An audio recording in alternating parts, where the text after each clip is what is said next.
Ang topic natin, 10 bawal gawin bago magtalik at 6 na dapat gawin pagkatapos magtalik.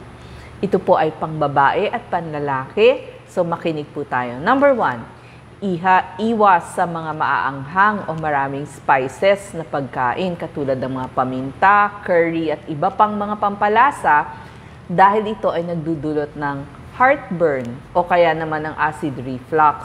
Baka biglang sumakit ang dibdib mo o baka sumakit din ang tiyan mo. Hindi ka makaka-relax. Iwas din sa mga mamantika, yung mga carbonated drinks kasi dighay ka ng dighay dito at mas magiging mahangin ang iyong tiyan. Number 2, iwas sa sobrang alak kasi nagdudulot ito ng erectile dysfunction sa mga kalalakihan. Siyempre, apektado ang performance kung lasing ka na. Number 3, huwag sobrang busog bago magtalik kasi yung dugo mas pupunta dun sa ating tiyan. Siyempre, sa bituka, imbis na sa reproductive system pumunta yung blood flow. So, apektado ulit ang iyong performance. Number 4, huwag maninigarilyo kasi kokonti ang daloy ng dugo, kaya maaapektuhan ang arousal ng isang tao. So, ihinto na yung paninigarilyo kasi magiging hindi maganda ang iyong intimate experience. So, para maging maganda ang iyong eksperyensya, dapat ihinto na itong inyong paninigarilyo. Number 5, pwede bang mag-ehersisyo? Ibig sabihin yung sobrang ehersisyo bago magtalik. Baka mauwi ka sa sobrang pagod o magkulang ka na sa energy. Light exercises, pwede. Para ma-maintain mo yung energy level mo.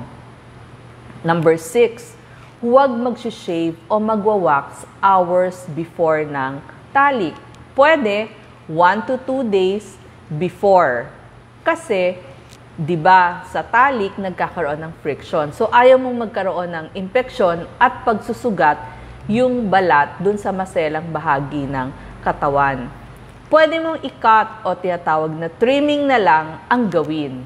Number 7, routine na paglilinis tulad ng pagligo, paghugas, pag-shower, gamit lamang ang mild soap.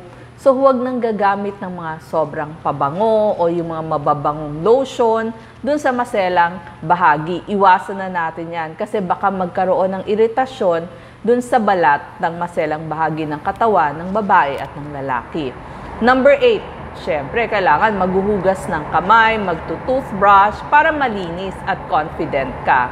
Number 9, lubricants. Mas maganda yung mga water-based na bibili ito sa mga butika at pwede nyong itanong sa inyong mga pharmacist. Ang mga example nito, kung mga brand names, KY Jelly mula sa butika, pero napakaraming brands out there. So, pwede nyong tanungin ang inyong pharmacist. Kasi para mas madali, walang sakit, lalo na kung may dryness, iwas sa mga oil-based na lubricants kasi nakakasira ito ng condoms.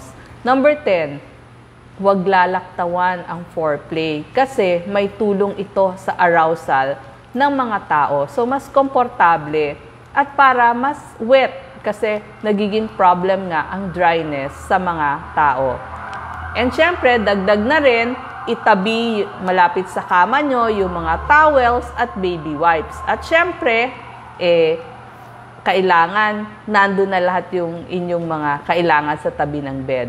Ito naman ang mga dapat gawin pagkatapos magtalik. Number 1, iihi para walang laman yung pantog natin after ng pagtatalik. Kasi nga, pwedeng mag-multiply o dumami ang bacteria. Kapag naipon yung ihi nyo, syempre, pag mas maraming ihi, mas mag-multiply yung bacteria dun sa loob ng pantog. So, kasi nga, di ba, kapag nagtalik, may risk na lumipat ang bacteria mula dun sa puwitan, papunta dun sa puwerta ng isang tao. Number 2, yung maghugas, mag-shower o maligo as a routine cleaning. Pwede rin mag-mouthwash after.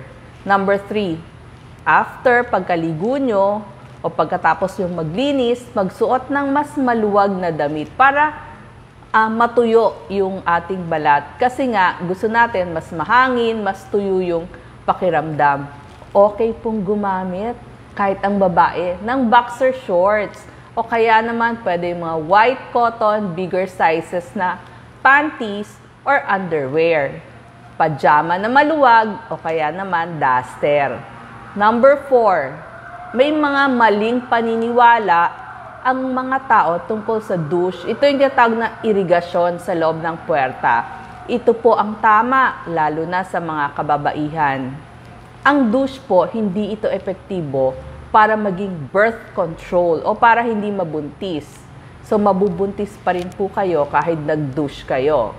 Next, hindi ka makakaiwas sa sexually transmitted diseases o STDs kahit nag-douche ka. Number 3, mas lalala pa nga ang masamang amoy at discharge kasi mas papasok ang mikrobyo or mas mai-introduce sa loob ng puwerta. Alam ba natin na ang puwerta kaya maglinis ng sarili? So, kaya niya maglinis mag-isa. So, better hindi na natin papakialaman, wag na tayong magdudush. Number 5, uminom ng tubig para mas makaihi. Actually, mas maganda nga, laging may tubig sa tabi ng bed. At number 6, laban ng bedsheet kinabukasan kasi syempre marami ng pawis, marami ng dumi. So, para laging malinis ang ating bed. So, sa mga mag-partners dyan, ito po lang ang mga pwede nating gawin bago magtalik at pagkatapos magtalik. Maraming salamat po.